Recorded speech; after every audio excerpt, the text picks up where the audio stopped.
오늘 본문은 깨달음 이야기, 이런 제목으로 말씀드리겠습니다. 이 깨달음을 한자로 표현하면요, 이룰성자 성, 발을정자 깨달을 각자 성정각, 정각을 이룬다, 이렇게 표기를 하고요. 또 다른 말로 하면 이룰성자, 부처님 불자, 길도자, 성불도, 이렇게 성불도 이렇게 쓰거든요. 그게 전부 우리말로 하면 깨달음이에요. 정각을 이룬다, 불도를 이룬다, 성정각, 성불도, 그게 다 깨달음이죠. 그러면 불도가 뭐냐? 불도를 이루는 거예요. 그래서 개공성불도, 다 함께 불도를 이루자 맨날 하고요. 불도무상서원성, 불도가 높지만 서원코 이루겠다. 개공성불도, 다 함께 불도를 이룬다. 자타일시 성불도도 있거든요. 자와 타가, 나와 모든 이들이 다 일시에 불도를 이루기를 원한다. 이 깨달음이거든요. 이거 명칭이고요. 그러면 깨달음을 언제 이루나, 그래서 이걸 이룰성자, 때시자, 성시, 이렇게 제목을 붙여봤는데요. 성시, 깨닫는 때, 깨닫는 시점이 언제냐, 이거죠. 깨닫는 시기. 근데 법화경 열애수량품에서는 부처님이 언제 성불했나? 과거, 그 과거, 하늘과 땅이 갈라지기도 전에 그 과거에 진실로 성불했다. 그래서 이거를 표기를 하기를 오래를 꾸자 멀원자 구원, 오래고 먼 과거에 실성, 진실할 실자 이룰성자 진실로 성불했다. 이게 구원실성이에요. 그래서 이걸 줄이면 구성이라고 그래요. 구원, 옛날에 이루었다. 구성, 구원실성. 이걸 구원겁전에, 구원겁, 오래고 먼 그 과거 겁의 세월에 진실로 성도, 도를 이루었다. 성불도, 불도를 이루었다 이거죠. 이게 불도라고 하면 불은 깨달음이라는 동사의 표현이고, 도는 거기서 불이라고 하는 것을 도와주는 조사예요. 듣는 것도 문도라고도 적고요. 적을 때 문도. 또 말하는 거를 설도라고도 해요. 말씀 설자, 길도자. 거기는 길이라는 명사가 아니고 조사입니다. 이 말한다라는 거를 돕는 말이다. 이게 한자예요. 한자는 이렇게 용례가 다양해서 그거 잘하려면 그 쉬운 게 아니에요. 네. 불도 깨달음이에요. 불도. 깨달음을 이룬다. 이게 성불도죠. 그런데 언제 성불했나? 구원겁전에 성불했다. 진실로 성불했다. 이게 구원실성이죠. 그런데 화엄경 세주묘원품에 보면 서가모니불이 마갈제국 도리장 중에서 시성정각이라 이렇게 돼 있어요. 처음 시자 이룰성자, 발을 정자 깨달을 각자 처음으로 정각을 이루었다. 시성정각. 법화경에서는 구원실성이라고 그랬는데 화엄경에서는 시성정각 하셨다 이렇게 돼 있거든요. 비로소 처음으로 정각을 이루었다.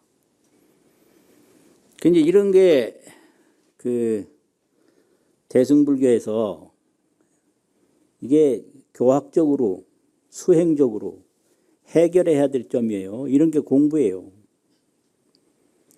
그래서 시성이냐 구성이냐 이게 뭐가 맞냐.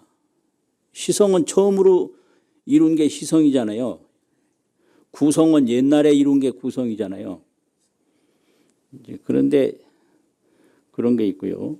그래서 왜 화엄경에서는 처음으로 정각을 이루었다고 했을까? 왜 법화경에서는 오랜 옛날에 정각을 이루었다고 했을까? 뭐 이렇게 되는데요. 이거를 그 화엄종 소가들이 화엄종을 해석하는 그런 분들이 이제 설명을 하기를 인의법설 의인설 이렇게 설명을 해요. 의인 의지할 의자 사람인자 사람의 의지에서 보면 처음으로 정각을 이룬 거고 이게 의인설이죠. 의지할 의자 법법자 법의 의지에서 보면 오래전에 정각을 이룬 거다. 이게 뭔 말이냐. 사람으로 보면 사람은 직접 경험하고 체험하잖아요. 그 사람으로 보면 초발심시 변성정각이라 처음 발심을 했을 때 성불을 하는 거지 발심이 없이는 성불이 사람으로는 체험할 수가 없거든요. 발심 안 한 사람이 깨닫는다. 이거는 사람으로는 안 되는 거예요. 그래서 초발심시에 처음 정각을 이루려고 마음을 냈을 때 발심한 사람이 정각을 이룬다 이 말이에요. 그러면 그게 초발심시 변성정각이라 초발심시에 문득 정각을 이루는 거다. 그러면 그거는 시성이죠. 처음으로 이루는 거죠. 그런데 정각을 이루고 딱 보면 그 정각을 이룬 법, 정각을 이룬 내용 이거는 의법설인데 법에 의해서 말하는 건데 이거는 그 정각을 이룬 법은 옛날 그 옛날 아주 오래고 먼 과거에 이미 이루어졌다 이거예요. 그러니까 법으로 보면 구성이고 사람으로 보면 시성이다. 이렇게 화엄가에서 얘기를 해요. 이런 거 모르면 공부를 안 했다 그래요. 공부를 안 하는 게 이제 이런 거예요. 이게 그러면 이걸 비유로 말하면 뭐냐? 법은 구성인데 사람은 시성이다 이렇게 되거든요. 그러면 그거를 어떻게 설명하냐면 두 가지로 설명을 하는데 하나는 개문유 10개자 문문자 방이 아주 대단히 신비로운 방이 있는데 그 방에 들어갈 때 문부터 열어야 되잖아요. 이걸 개문유라고 그래요. 문을 여는 비유다.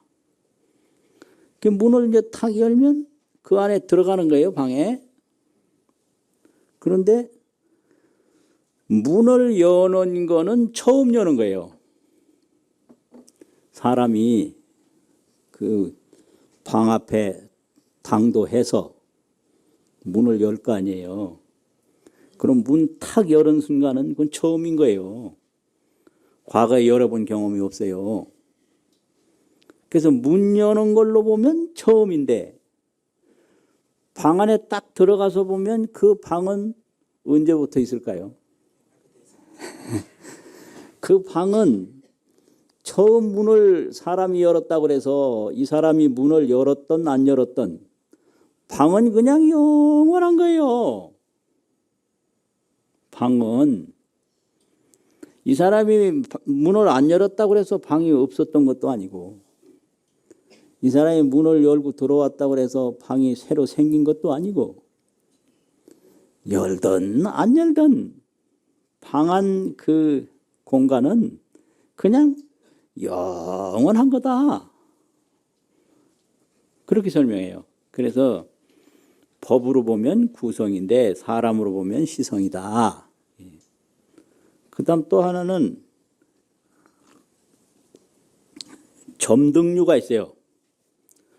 등에 불 붙이는 거. 그걸 점등이라고 그러잖아요. 점화한다고.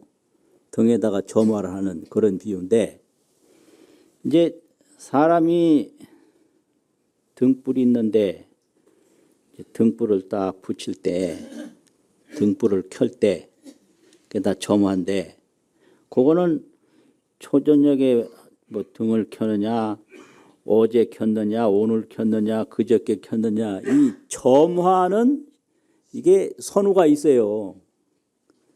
그 점화 불 딱 켠 거는 그거는 점이에요. 내가 지금 불 켜면 그건 점이잖아요. 점화는 점인데 불이 이제 딱 점화가 돼서 밝으면 이제 발화가 돼 가지고 불이 밝게 환하게 밝혀져 있으면 그 밝혀져 있는 불은 이게 처음 생긴 불이 아니에요. 과거부터 항상 있던 거고 미래에도 있고 현재에도 있고 이 불 자체는 시간이 없어요. 그런데 점화하는 것은 이제 사람으로 볼 때 딱 그 시간이 있는 거예요. 그래서 점화에는 시간이 있는데 그 불 자체에 화광, 불빛, 화광은 시간이 없다. 그래서 화광으로 보면 과거 옛날 그 옛날부터 이미 불이 있었던 거죠. 그렇잖아요. 그런데 점화하는 걸 보면 오늘 내가 점화를 했다 이거예요. 오늘 그 점화하는 그거는 시간이 있는 거다. 이렇게 설명을 해서 사람에게는 처음 깨닫는 시간이 있는데 법에는 처음이 없다. 오래전부터 있었다 이거예요. 그러면 그 처음 시간을 어느 시간이냐? 발심하는 시간이다. 발심하면 금방 깨달아요. 이게 진정으로 깨달을 마음을 내는 거 이게 발심이에요. 진정으로 깨달을 마음을 내는 거. 근데 법문을 들어도 전부 자기 소견으로 들어요. 깨닫긴 뭘 깨달아. 그게 그렇게 쉽나. 그렇게 쉬우면 못 깨달을 사람 어디 있어. 뭐 이런 생각으로 들으면 그러면 이게 안 되는 거예요. 안 된단 말이야. 아니 그 저기 지금 이 등불에 등체 등몸에 불이 없는데 저기 불 붙이면 불이 일어난다. 그걸 믿고 딱 붙여야 불이 올라오지. 점화를 안 하면 이게 발화가 안 되거든요. 그렇잖아요. 점화하면 저기서 불이 올라온다. 올라오긴 뭘 안 올라와. 그거 어떻게 믿어. 이러고 점화를 안 하면 발화가 안 돼요. 그 저기 문이 있는데 저 문 열면 안에 방이 있다. 그러면 그래? 딱 열어보면 방이 열리잖아요.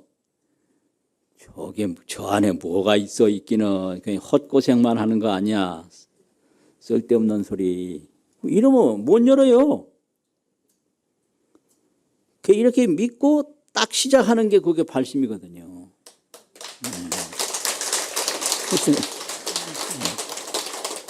그 초발심시의 변성정각에 등에 불 붙일 때 불이 올라오고요. 문 열 때 방이 열리는 거예요. 방이 그대로 환하게 보이잖아요. 그럼 들어가면 되죠. 그렇게 되는 거예요. 그러면 깨닫는 시점은 그렇고 그 깨달음이라는 게 뭐냐 그러면 어떻게 되는 게 깨달음이냐 뭐 이런 거거든요. 그거를 이룰성자, 경계경자, 성경, 깨달은 경지, 깨달은 경계, 그 깨달은 내용 이걸 이 벌판 뭐 이 공간 대상 이런 걸 다 경계경자를 쓰거든요. 그럼 성경은 어떤 거냐? 깨달은 경계, 깨달은 경지는 무엇을 말하는 거냐 이거죠. 화엄경 비로자나품에 보면요 그런 개성이 있어요. 세존이 좌도량하니 세존이 도량에 앉으니. 이제 여기서 이제 도량이라고 하는 것은 그냥 풀밭 다듬어서 뭐 꾸며놓은 그런 게 아니고요. 보리도량이라고 그래서 그 깨달음의 마음 세계에 도달하는 거. 그거를 실제 중도라고 법성계에서는 표현했거든요. 실제, 진실한 세계, 중도, 생사가 없는 세계, 실제, 생사 없는 세계, 실제 중도에 궁극적으로 앉는다. 이게 궁좌 실제 중도상이에요. 그러면 우리가 이제 마음을 항상 느낄 때 보는 마음도 있었고 들리는 마음도 있었고 감촉하는 마음, 생각하는 마음 여러 가지 마음이 있었는데 그 마음의 실제 궁극 실제는 뭐냐 이게 궁극 실제 말이 어렵나요? 이런 얘기 많이 해야 유식하다 그래요. 예. 궁극적이고 실제적이고 막 이런 말 쓰잖아요. 예. 그 우리 마음에 궁극 실제 더 이상 갈 데 없는 게 궁극이잖아요. 아주 진실한 그 알맹이 그게 실제잖아요. 그 우리가 느낀 마음은 이거 뭐 밥 먹을 때 느끼는 미각도 있었고요. 뭐 듣는 이런 청각도 있었고 보는 시각도 있었고 뭐 몸에 부딪히는 이런 촉각도 있고 과거에 뭐 기억났던 뭐 기억도 있고 뭐 이런 거지. 그 마음의 궁극, 마음의 실제 그런 거에는 전혀 모르고 산 거예요 지금까지. 그 실제 중도. 그 중도라는 거는 뭐 생겼다 없어졌다 그런 게 아니고 아주 그 양쪽에 치우치지 않는 불생불멸이라고 그래요. 중도를. 나는 것도 아니고 죽는 것도 아닌 그 중도. 이걸 생멸중도라고 그러는데 생과 멸이 아닌 생멸중도. 그런 경지에 딱 도달하는 거를 세존이 도량에 앉으니 이런 거예요. 그래서 도량이라는 것은 마음의 도량인 거예요. 세존이 그 궁극적인 마음의 경지에 떡 도달하니 그 마음의 경지가 어떤 경지냐? 청정대광명이더라. 세존이 도량에 앉으니 청정한 대광명이더라. 이게 마음이에요. 마음은 청정대광명이다. 근데 이게 얼마나 밝으냐? 비와건대 뭐와 같냐? 천일이 출하야. 천태양이 나와서 천일이 출하야. 보조 허공계라. 허공계를 널리 비추는 것과 같다. 보조 허공계. 천일출. 해가 하나만 나와도 밝은데 해가 1000개가 나와서 허공계를 그냥 비추는 안 비추는 데 없이 모두 다 비추는 걸 이걸 보조라고 그러거든요. 뒤도 없고 앞도 없고 그냥 바닥도 없고 꼭대기도 없고 다 비추는 걸 보조라고 그런단 말이에요. 이렇게 표현을 했어요. 이게 깨달음이에요. 세존이 좌도량하여 세존이 마음의 궁극적인 실제에 떡 도달하니 청정 대광명이라 그냥 그대로 아무 섞인 것도 없고 다른 것이 없는 청정한 온전한 광명뿐이다. 그런데 얼마나 밝으냐. 비유하건대 천일이 출하여 천해가 나와서 보조 허공계라. 허공계를 널리 비추는 거와 같다. 위에 개송에 있는 같으려 짤 밑에 새겨야 되거든요. 그렇게 설명을 했어요. 이게 이제 깨달음인데, 깨달음이라고 하는 것은 모든 것이 마음뿐이다. 이걸 아는 게 깨달음이에요. 일체가 유심이다. 심의 무법이다. 마음 밖에는 아무것도 없다.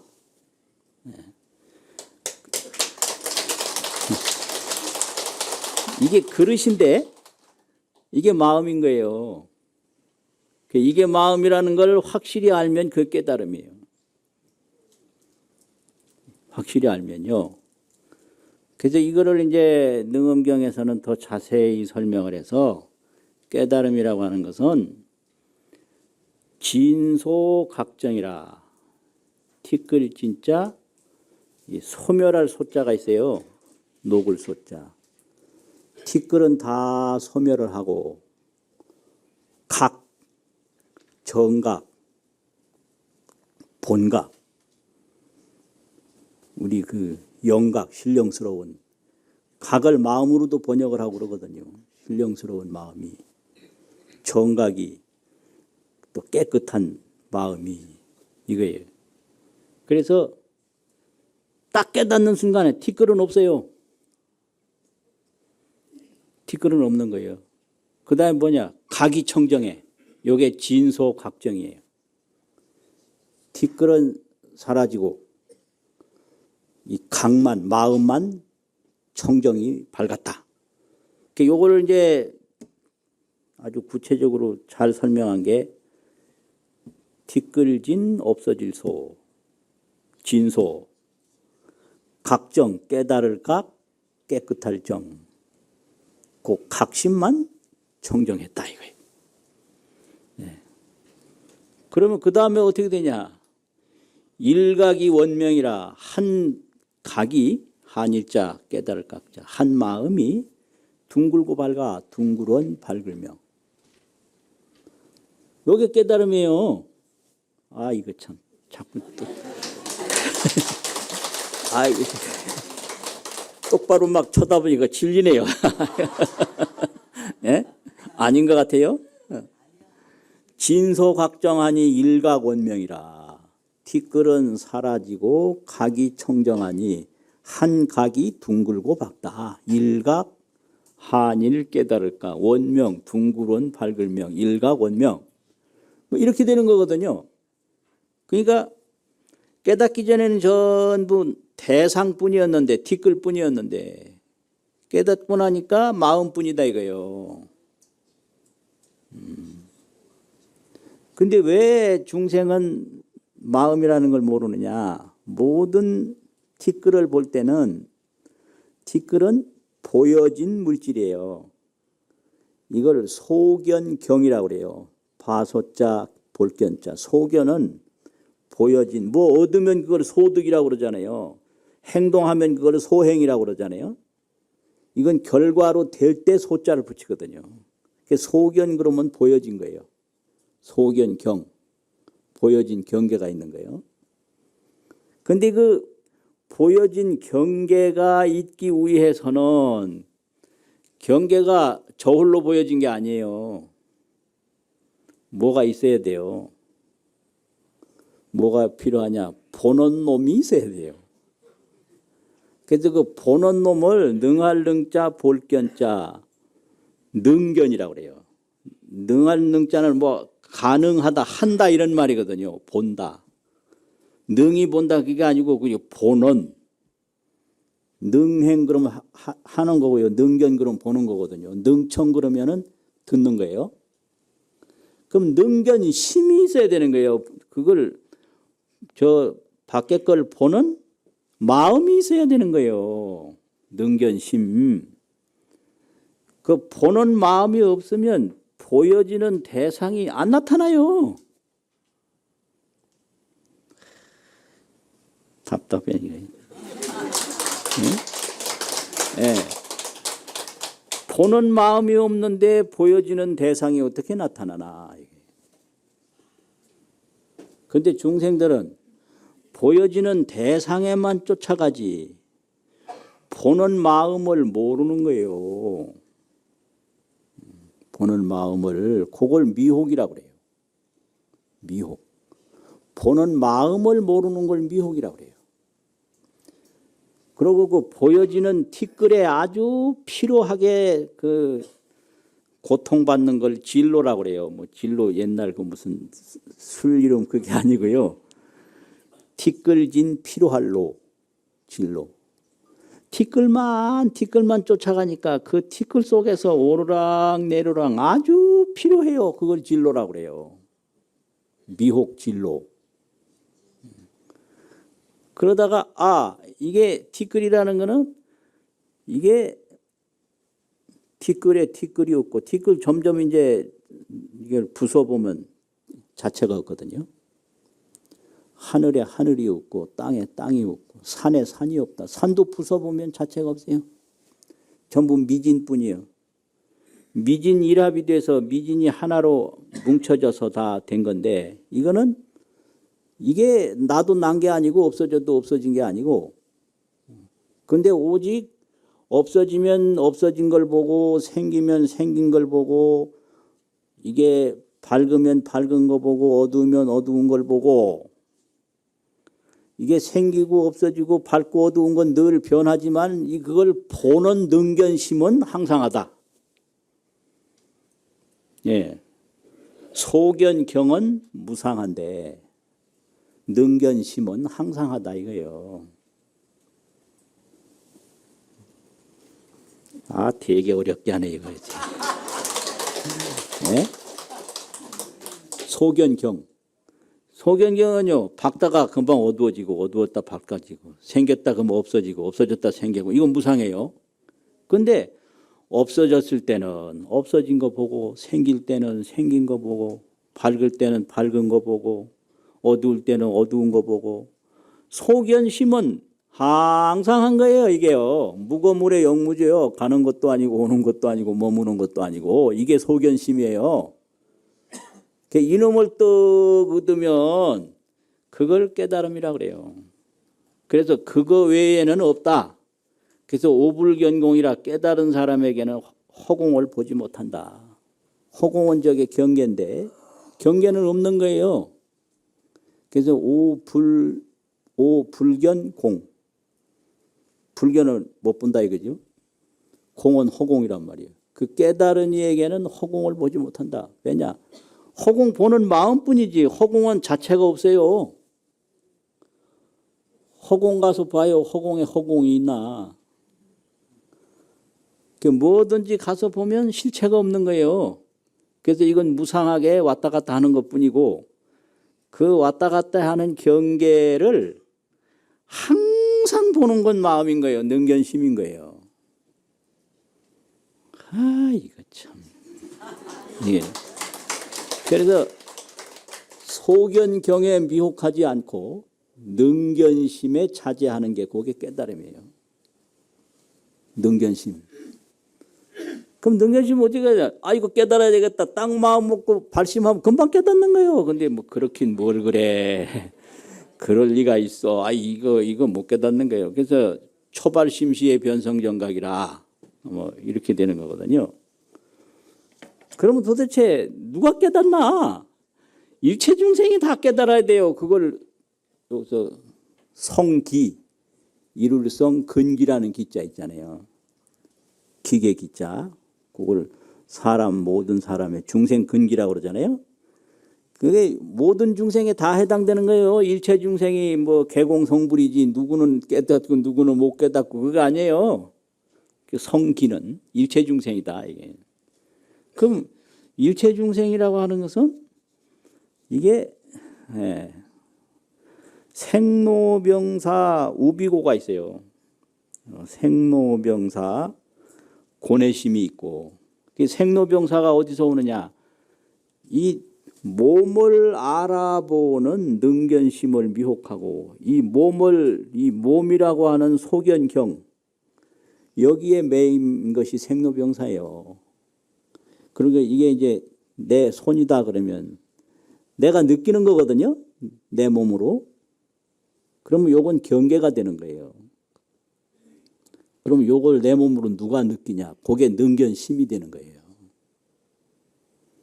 그래서 몸은 여기 있는데 이걸 내 몸으로 느끼는 나는 어디 있나? 그 나라는 게 그게 보는 마음이거든요. 요 몸은 보여지는 경계고. 근데 이게 왜 내가 보여지는 경계에 난데 요걸 미혹이라고 그래요. 그 요거는 저 연못에 해가 떴다가 사라질 수 있듯이 오래 가는 게 아니에요. 오래 가는 거 아니에요. 그래서 오늘날 보면 건강에 대한 이게 관심이 굉장히 많고 이게 수명에 대한 관심이 많은데 이 건강도 이게 오래 가는 게 아니에요. 이렇게 바람과 같이 왔다가 바람과 같이 가는 거거든요. 이게 그런데 건강은 왔다 갔다 하지만 그 왔다 갔다 함을 느끼는 능견심, 보는 마음은 불거불래 오지도 않고 가지도 않는 거예요. 그래서 그 마음으로 돌아가면 그 생사해탈이에요. 이거를 합각해탈이라고 그래요. 그 보는 마음이 각이거든요. 그 보는 마음에 그 생로병사를 느끼는 마음이 돌아가 버리는 거예요. 합각, 각에 합하는 해탈이다. 그 이게 몸이잖아요. 근데 이게 이제 오잖아요, 가잖아요. 그러면은 이 몸은 경계가 되는 거예요. 내 몸으로 느끼는 경계. 그런데 이거 느끼는 마음이 있어요. 그래서 이 몸에 집착해서 몸에 머물지 않고 그 내 몸이라고 느끼는 마음으로 돌아가서 그 마음에 합하는 거를 합각이라고 그래요. 그 느끼는 마음에 합해져 버리면 이 몸에 자유로워져요. 이게 해탈이에요. 아, 이거 알면 좋은데, 이거. 예? 근데 우리는 몸에 머물러요. 머무르니까 이게 생로병사인 거예요. 몸에 머무르지 않고 마음으로 돌아가면 이게 합각이요. 각에 합하면 생로병사의 몸에서부터 벗어나니까 이게 해탈인 거예요. 합각해탈. 그러면 합각한 다음에는 어떻게 되냐? 몸이 올 때는 몸 느끼고 죽음이 올 때는 죽음 느끼고 있을 때는 있는 것 느끼고 없을 때는 없는 것 느끼고 요걸 자제해탈이라고 그래요. 마음대로 느끼는 거예요. 그렇지만 머물진 않아요. 요걸 자제한다 그래요. 그래서 생사해탈, 생사자제. 생사해탈하려면 생사에 머무는 마음이 자기 느끼는 마음으로 돌아가서 합해야 돼요. 합할합, 깨달을 각, 합각. 합각을 해야 해탈을 하지. 머물면 이건 집착이고 윤회인 거예요. 머물면 집착이다. 해탈이 아니다. 예. 그러면 느끼는 마음으로 돌아가면 마음대로 느끼는 거죠. 있을 때는 있는 건 느끼고 없을 때는 없는 건 느끼고 올 때는 오는 건 느끼고 갈 때는 가는 건 이게 자제인 거예요. 그래서 생사해탈, 생사자제라는 게 이런 거거든요. 이런 게 깨달음이에요. 이런 게. 그러니까 일체중생이 이거 뭐 못 깨달을 사람 누가 있어요? 자기 느끼는 마음으로 돌아가는 것처럼 쉬운 게 어디 있어요? 이건 뭐 표 끊을 일이 있어요. 뭐 무슨 뭐가 있어요? 이게 무슨 여행증 발급할 일이 있어요. 뭐가 있어? 바로 내 마음에 돌아가서 합해버리는 건데 얼마나 쉬운 거예요, 이거. 초발심시 변성정각이죠. 그러면 일체 중생이 다 그렇게 깨달을 사람이고, 그럼 깨닫는 바른 길은 뭐냐? 이걸 이룰 성자, 문문자, 성문이라고 제목을 붙여봤거든요. 세미나 하려면 이런 거 제목도 붙여야 돼요. 말만 하면 안 돼요. 이게 뭐, 이게. 그러니까 옛날 세미나 하던 이제 습관이 있어가지고 이렇게 네 가지로 구분해서 첫 번째는 성시, 이루는 시점. 이제 두 번째는 성경, 이룬 경계. 세 번째는 성기, 이루는 근기. 근기는 사람이거든요. 쉽게 말하면 중근기, 하근기, 뭐 상근기 뭐 이래가지고 사람을 기계 기자에다가 비유해서 근기라고 그래요. 그럼 성기, 이룰 근기들은 누구냐? 일체 중생이다. 마음이 있는 자는 다 깨닫지. 뭐 마음이 있으면 왜 못 깨닫나? 왜 못 깨닫나? 깨달을 생각이 없어서 못 깨닫는 거예요. 발심을 안 해서 못 깨닫지. 발심만 하면 뭐 금방 깨닫죠. 중생 성불이 찰나중이라고 중생이 깨닫는 게 찰나 가운데 다 이루어진다 이 말이에요. 이건 경에서 다 한 말이잖아요. 중생 성불 찰나중이고 초발심시 변성정각이라. 그 맨날 우리가 외우는 거잖아요. 그러면 성문, 깨닫는 문이라는 건 방법이거든요. 성문은 뭐냐? 화엄경에 그 십회양품이 있는데요. 십회양품에 그런 말이 개성이 있어요.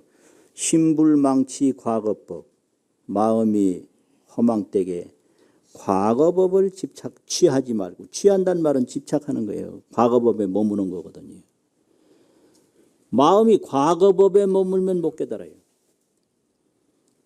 그 과거의 그림자에 딱 머물러 있으니까 자기 보는 마음과 합해질 수가 없어요. 그때가 좋았지. 그때가 좋았는데. 그러면 그거는 보여지는 대상에 머물기 때문에 보는 마음과 합할 수가 없어요. 그러니까 과거법에 집착하지 마라. 신불망치 과거법 하라. 또 역불탐착 미래사하라. 또한 미래사에도 탐착하지 마라. 앞으로 내가 어찌 될고 몇 년 더 살고 어쩌고 앞으로 무엇을 더 이룰고. 이 미래라는 거는 이건 보장된 게 아니거든요. 손을 과도하게 흔들면 이걸 치면 소리가 나는데 미래사에도 집착하지 마라 이거예요. 또 불호 현재 유수조하라. 현재 있는 것에도 집착하지 마라. 유소주. 유소에 머물 주자를 썼어요. 있는 바에도 머물지 마라. 불호 현재 유소주 하면 요달 3세가 실공적이라 과거 현재 미래가 다 불생불멸이고 불구부점이고 부증불감인 공적. 3세는 공적하고 그 3세가 공적함을 보는 일심만 원명한 거예요. 3세는 공적하고 일심은 원명하다. 공적 원명. 이게 일체 사물과 일체 시간이라는 것은 공적한 거예요. 불생불멸인 거예요. 허망무상한 거거든요. 그런데 불생불멸하고 허망하고 무상한 걸 아는 한 마음은 둥글고 밝아요. 그래서 3세는 공적하고 일심은 원명하다. 그래서 그 원명의 자리에 또 도달하면 일체에 그냥 자제할 뿐이지 다른 게 없다 이거죠. 이걸 합각자제, 각에 합해서 자제한다. 이렇게 되면 이게 깨달음이에요. 이런 걸로 경에서는 다 설명을 하고 생로병사에 이게 골몰하는 일체 중생이 빨리 깨달아서 생로병사에 해탈해서 일체 만법에 자제하라. 이게 가르친 게 불교거든요.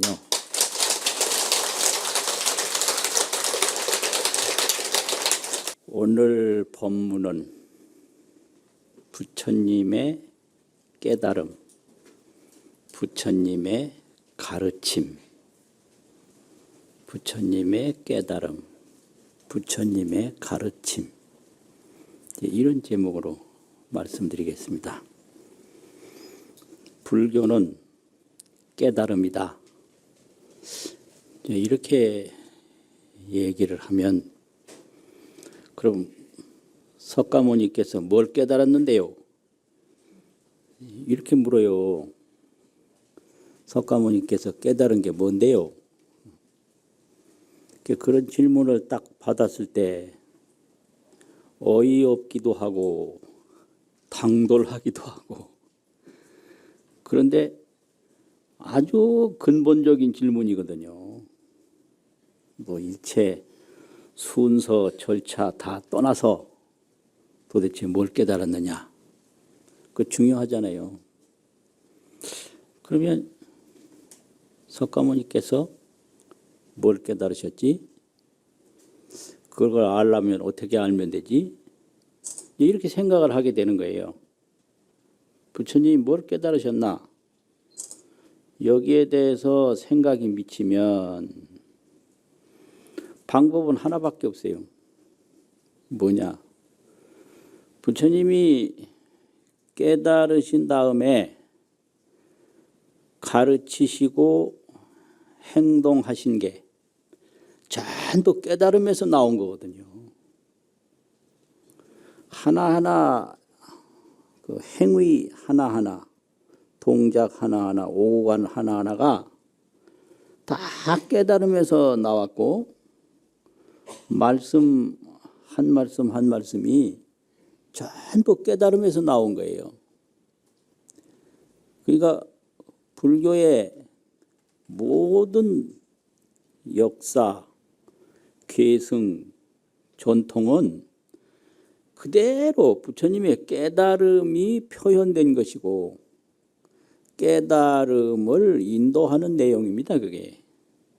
그러니까 일체 경전이 부처님 깨닫기 전에는 한 말씀도 없었어요.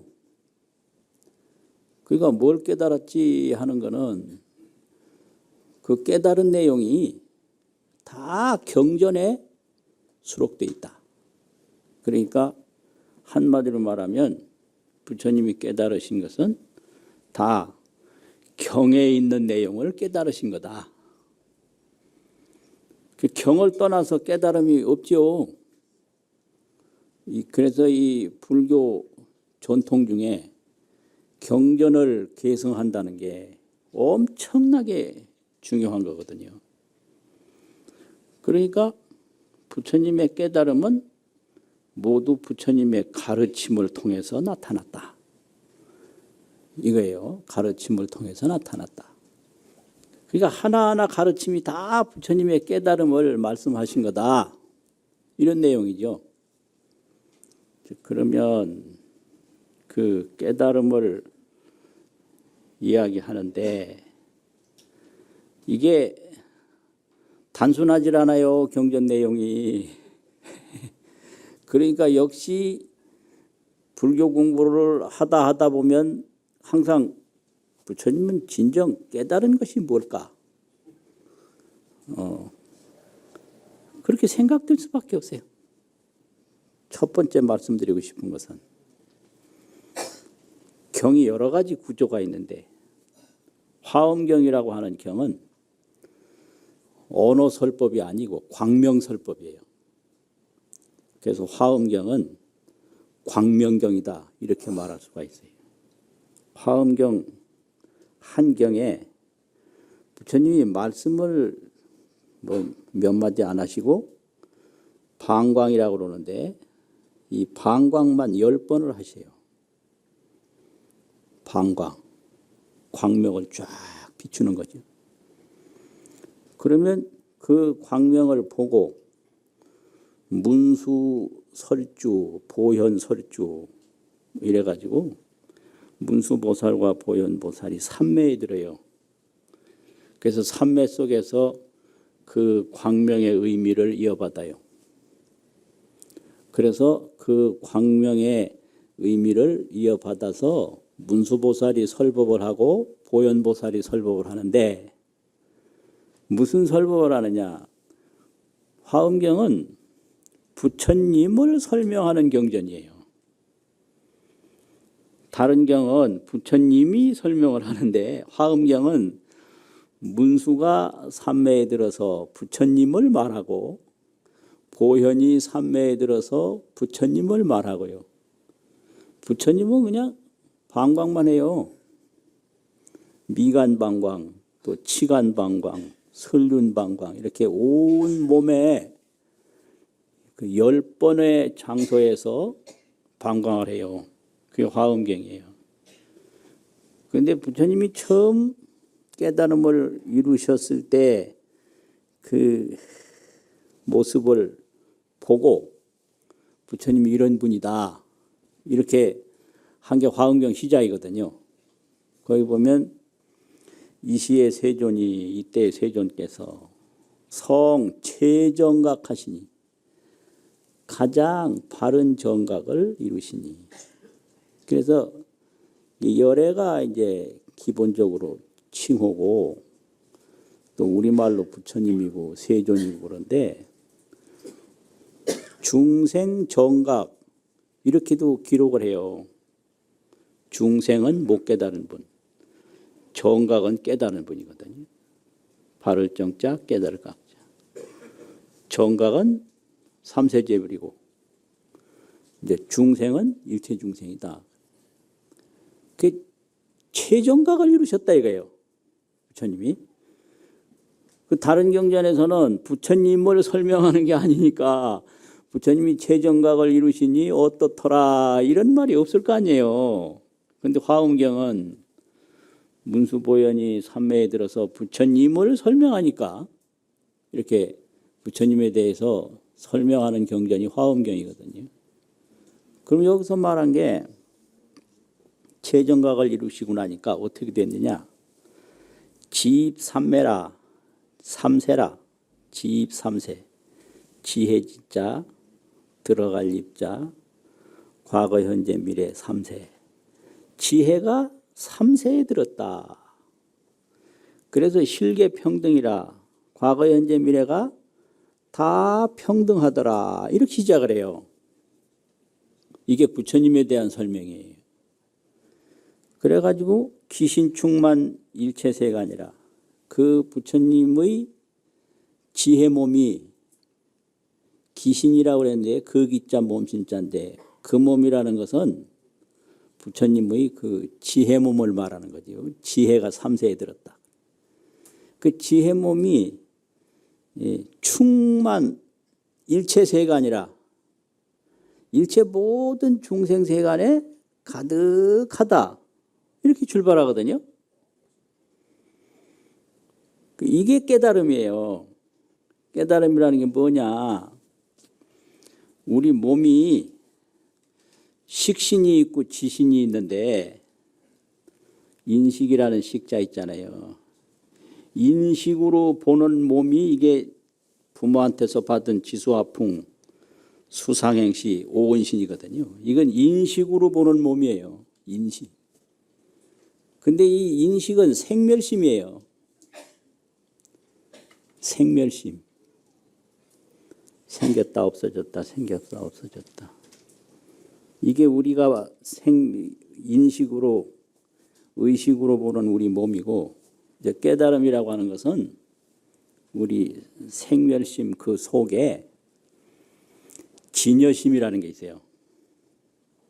참 진짜 가트렸자 참 그대로 마음 생기고 사라지는 생멸심. 그러면 중생은 생멸심으로 산다고 해서 중생이에요.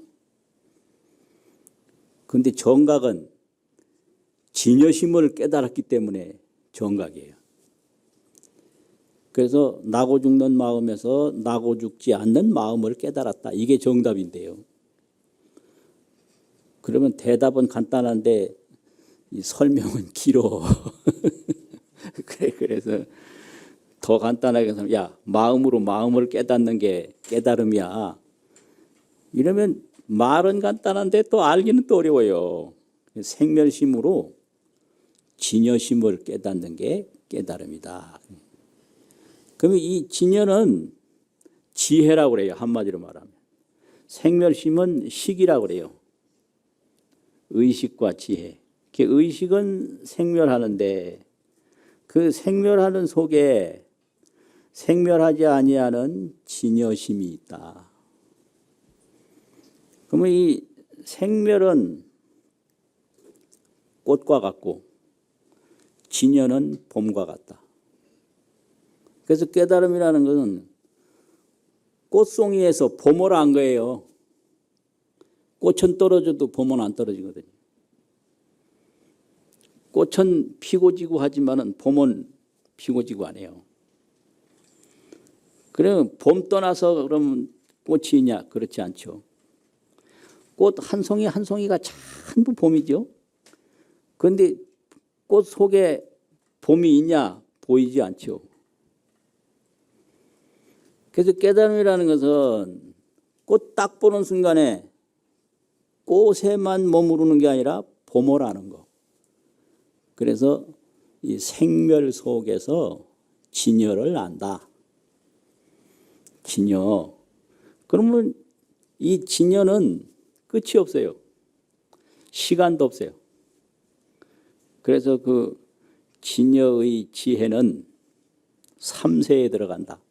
들어간다는 말은 삼세에 꽉 찬다 이게요. 또 그 진여의 그 지혜는 일체 허공계 우주 법계에 충만하다. 들어가고 충만하다.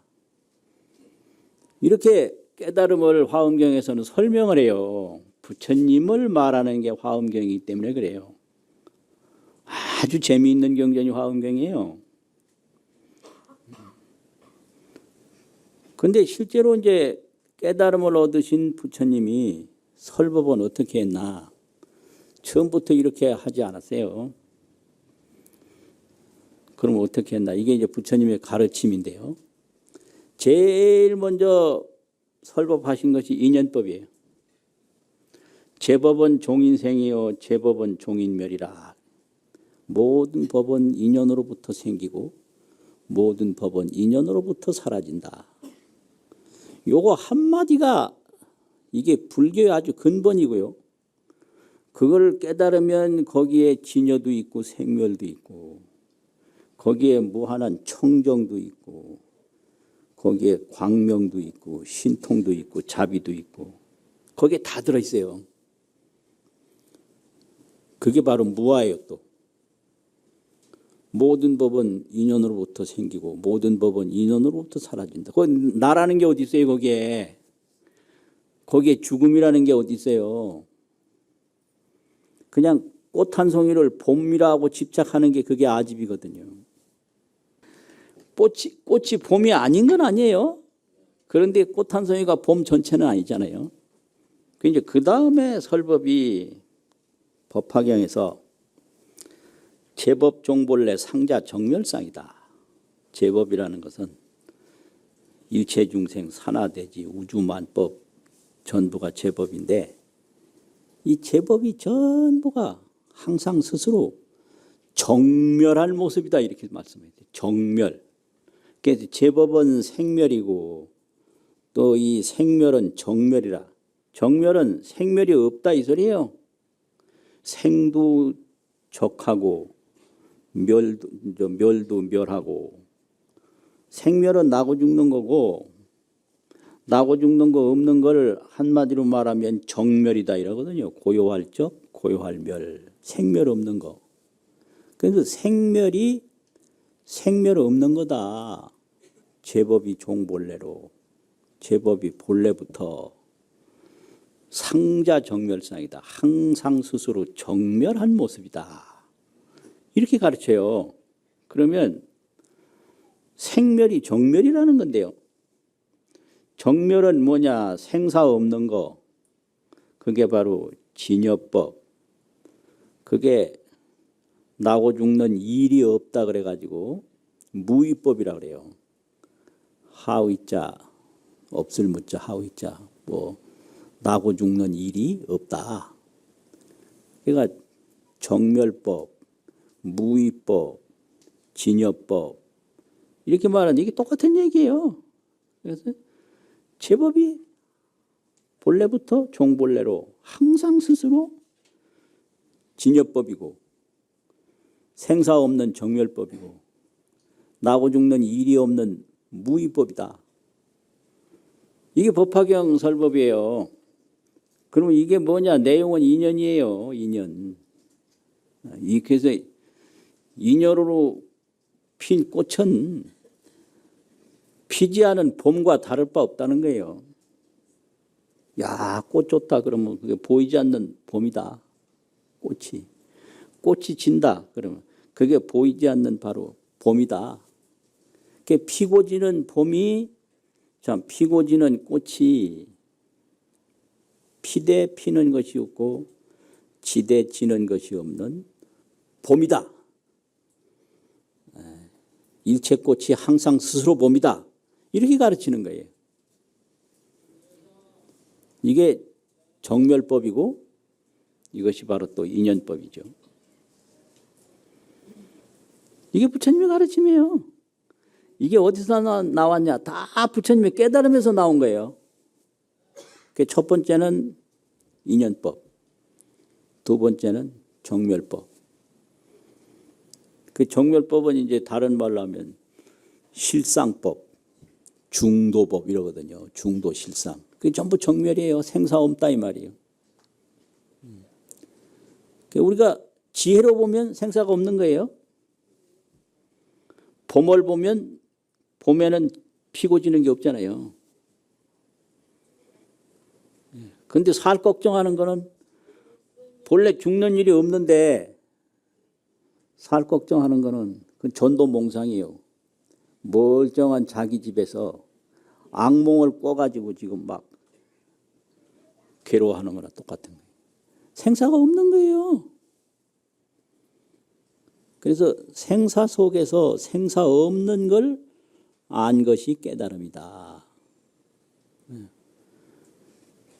그러니까 살 걱정할 거 없어요.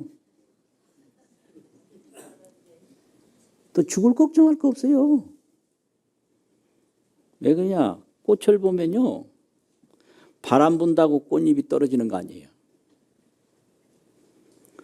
바람 하나도 안 불어도 꽃잎이 뚝뚝 떨어져요. 이게 뭐냐 그러면 이거 빨리 죽으려고 한다고 죽는 게 아니에요. 죽을 생각 아무것도 안 해도 저절로 다 죽어요. 걱정하지 말아요. 그냥 배고플 때 밥 먹고 피곤할 때 잠자면 그게 사는 거예요. 그거 얼마나 쉬워요. 죽을 걱정 안 해도 바람 없어도 꽃잎 떨어지듯이 저절로 죽고 살 걱정 안 해도 그저 배고플 때는 밥이나 먹고 피곤할 때는 잠이나 자면 저절로 사는데 그 무슨 걱정이 그래 많냐 이거예요. 네? 전부 아집 전도몽상으로 나라는 집착과 꿈꾸는 것과 같은 그런 전도된 뒤바뀐 몽상으로 살 걱정 죽을 걱정하는 거예요. 그래서 제법 종본래 상자 정멸사. 불자 행도의 내세 득작불이라. 불자가 이런 정멸도 생사 없는 정멸도를 실행하면 앞으로 머지않아서 깨닫는다. 부처가 된다 이런데 부처되는 건 깨달으면 부처되는 거예요. 내세 득작불이라. 부처됨으로 얻는다 이랬거든요. 그게 생사 없는 정멸도를 닦으면 돼요. 정멸도라는 거는 쓸데없는 망상집착을 안 일으키면 그게 정멸이거든요. 공연히 누가 죽으라고 했나 죽겠다고 난리고 누가 살라고 했나 살아야 된다고 난리고 이게 몽상이거든요. 정멸이라는 건 그런 쓸데없는 꿈꾸는 생각 안 일으키면 그게 정멸이에요. 그런데 이제 화엄경에서는 부처가 뭐냐 깨달음을 얻은 분이 부처다 그랬는데 그럼 깨달음을 얻은 분을 알아보려면 어떻게 알아봐야 되느냐? 약인요교지 3세 일체불 과거 현재 미래 일체 깨달은 분을 알고자 하면 응관 법계성 일체유심조 법계성을 봐라. 이 법계라는 건 십법계, 육도 중생과 사성, 성인이 있단 말이에요. 그래서 육범, 사성, 십법계. 중생은 못 깨달은 범부고, 사성은 깨닫긴 깨달았는데 깨달음에 차이가 있어. 그래서 사성이라고 그래요. 그런데 다 깨달은 분이에요.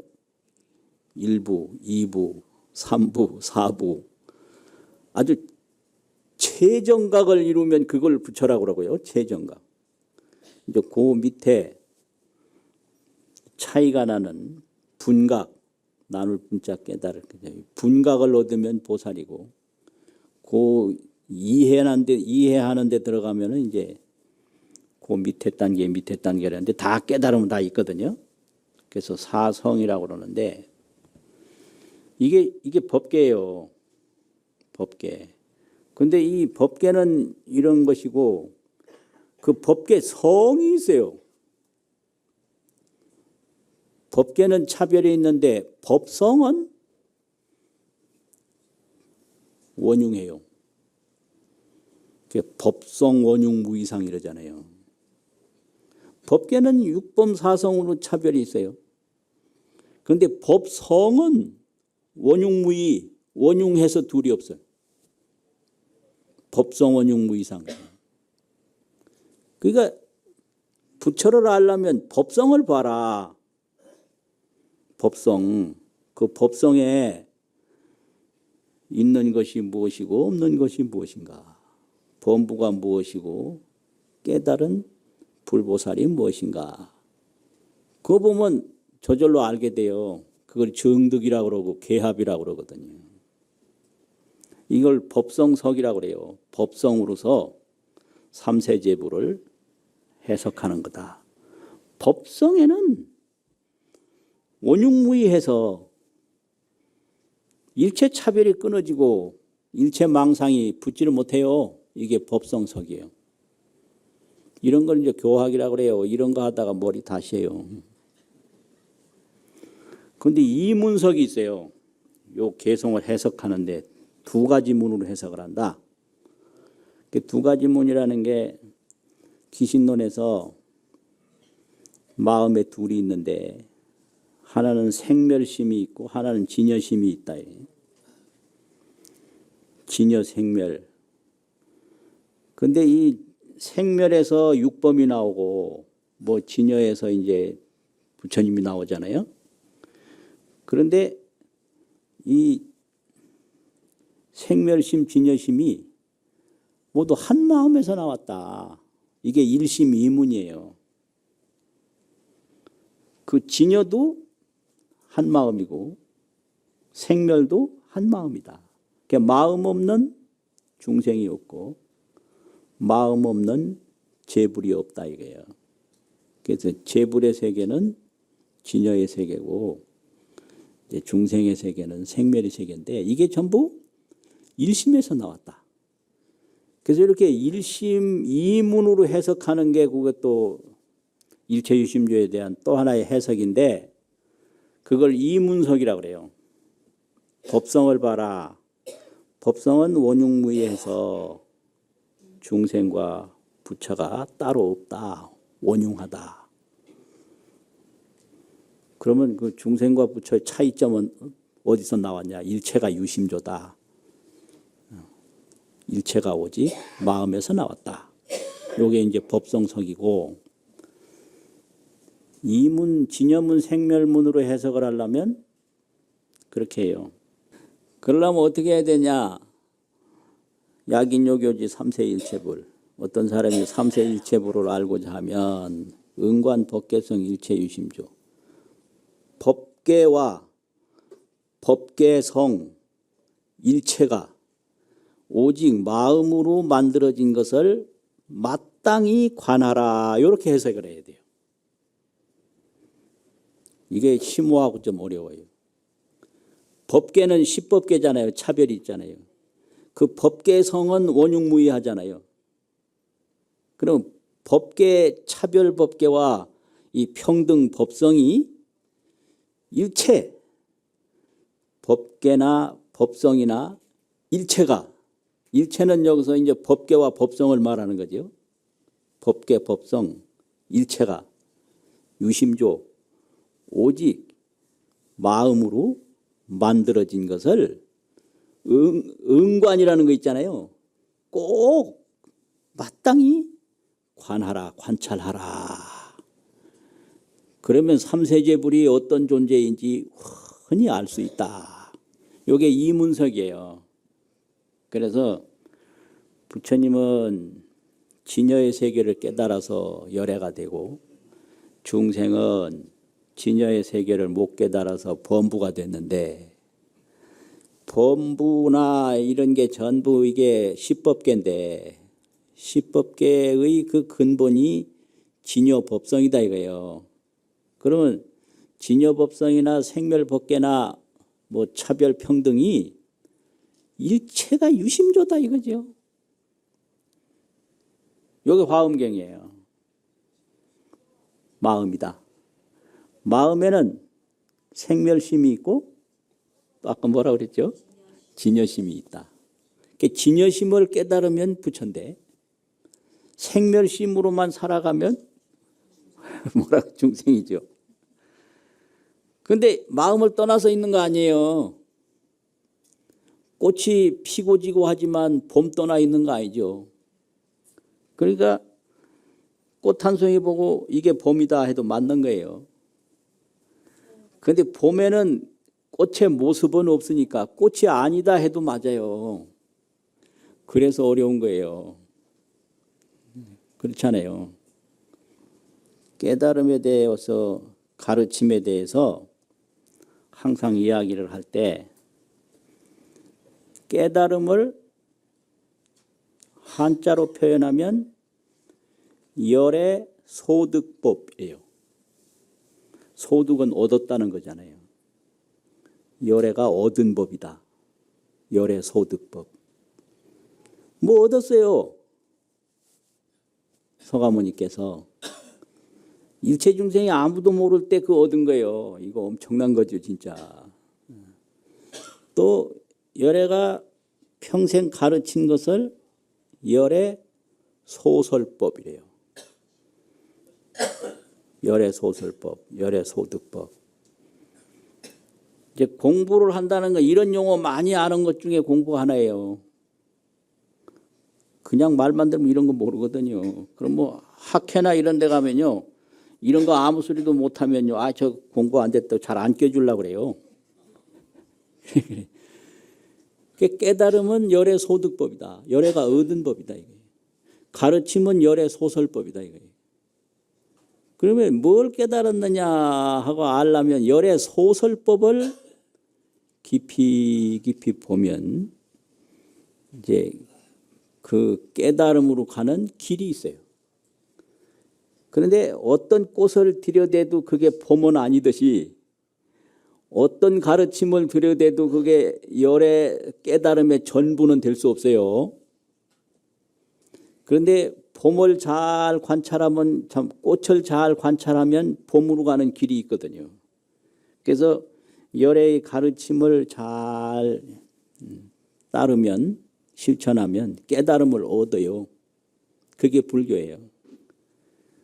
그래서 열애는 요게 깨달음이다 이렇게 꽃 한 송이 꺾어서 이게 봄이다 이렇게 가르친 게 아니고 그 꽃을 보여서 꽃으로 말미암아 봄을 알 수 있는 길을 열었다.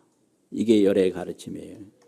그래서 경전이라고 하는 것은 부처님이 깨달음을 말씀하셔서 깨닫게끔 한 것이기 때문에 경이 바로 깨달음은 아니지만 부처님의 가르침을 통해서 깨달음으로 갈 수가 있다. 이게 불교예요. 이게 이제 부처님의 깨달음, 부처님의 가르침 그러죠. 그런데 이걸 아주 깊이 표현하는 말이 열애는 요 깨달은 거 요걸 얻었다고 그러잖아요. 얻은 바가 없다 이래요. 이러니까 불교가 어렵다고 그러는 거예요. 또 열애는 말한 바가 없다고 그래요. 열애 무소득, 열애 무소설. 열애는 말한 바도 없다. 평생 설법을 했는데 말한 바 없다고 그러고, 부처님은 이 깨달음을 통해서 다 이 불교가 시작됐는데 얻은 바가 없다고 그래요. 이것도 아주 정확하게 불교를 이야기하는 거거든요. 이런 설명 제가 잘하거든요.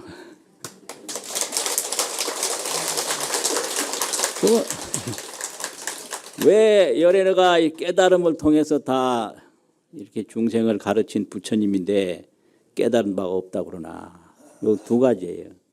깨달음은 마음으로부터 얻은 거잖아요. 그런데 깨달음으로 얻은 것은 물질적으로 얻은 게 아니에요. 그래서 얻은 바가 없다고 그러는 거예요. 그러니까 뭐 요새로 말하면 재산을 얻는다든지 사람을 얻는다든지 뭐 이런 나라를 얻는다든지 이런 걸 얻는다고 그러잖아요. 그런데 부처님은 그런 거 사람 얻은 게 아니고요. 재산 얻은 게 아니고요. 나라 얻은 게 아니고요. 얻은 거 없어요. 그래서 세속적으로 물질적으로 얻은 게 아니다, 깨달음은. 그래서 첫 번째 얻은 바가 없다고 그래요. 또 두 번째는 진여법이라고 하는 그 진여를 내가 깨달았는데, 진여를 얻었는데, 진여는 내가 얻어도 진여고 안 얻어도 진여고, 부처님이 깨닫고 못 깨닫는 거에 아무런 차이가 없는 게 진여법이기 때문에 얻은 바가 없다는 거예요. 얻은 바가 없다 이거예요. 그거 맞는 얘기예요. 열애는 얻은 바 없다, 깨달은 바 없다, 이건 맞는 얘기예요. 또 열애는 무소설, 말한 바가 없다 그래요. 이건 또 뭔 소린가? 이런 거예요. 열애는 설법을 할 때 중생 따라 설법을 해요. 이걸 수기설법이라고 그래요. 근기 따라서 설법을 한다. 그 중생이 알 수 있고 실천할 수 있는 거를 얘기를 해요. 그래서 이제 내 주장을 하는 게 아니라 중생이 올 수 있는 것만큼 하니까 이걸 수기설법, 감응설법이라. 감응이 느끼고 그 사람이 나한테 응할 수 있는, 상응할 수 있는 내용만 얘기하지 무리하게 막 안 하거든요. 그래서 중생 따라 설법을 했으니까 내 말을 한 일은 없다 이거예요. 그래서 말한 바 없는 거예요. 그리고 나는 진여법을 깨달아서 진여법을 말했기 때문에 내가 한 거 아무것도 없다. 이걸 여증설이라고 그래요. 수기설, 여증설. 진여법을 정득해서 자기가 정득한 대로 얘기한 거지 내 말을 한 거 없다 이거죠. 그 여증설이니까 본대로 얘기했으니까 내가 말한 바 없고, 중생 따라올 수 있는 것만큼 중생 편에서 얘기했으니까 내가 말한 바가 없다. 그래서 이제 이래서 부처님의 가르침은 깨달은 대로 말씀을 하시는 건데, 부처님이 뭘 깨달았나? 경을 보면 알 수 있다. 그럼 어떤 경도 그 부처님의 깨달음을 다 표현할 수는 없다 이거예요. 그래서 이걸 무실이라고 그래요. 경 안에 어떤 말도 어떤 언구도 진실한 것이 거기 다 들어있지 않다. 실이 없다 이게. 금강경에서 하는 말이거든요. 무실. 그런데 그게 다 허망한 게 아니에요. 왜? 그 말씀대로 수행하면 깨달음을 내가 얻을 수 있으니까. 그래서 무실무허라고 그래요. 색즉시공, 색이 곧 공이다 그러면 그 속에 부처님 깨달음이 다 들어있는 거 아니에요? 그러니까 무실이에요. 실체가 없다. 진실이 없다. 그거 허망한 거 아니에요? 색즉시공이라는 말을 듣고 자꾸 이 청정심을 닦으면 부처님처럼 깨달음을 내가 얻게 돼요. 그래서 역시 또 허망한 것도 아니다. 그러니까 그냥 공짜로 부처님 뭘 깨달았을까 그러면 안 되고요. 그러면 안 되고 부처님이 진짜 뭘 깨달았을까 궁금하면 그 깨달음을 쭉 이야기한 경전을 잘 보고 또 한두 마디 가지고 이게 깨달음의 전부다 그러면 또 안 되고요. 내가 자꾸 실천을 하면 나도 부처님의 깨달음의 세계에 들어갈 수가 있어요. 마치겠습니다.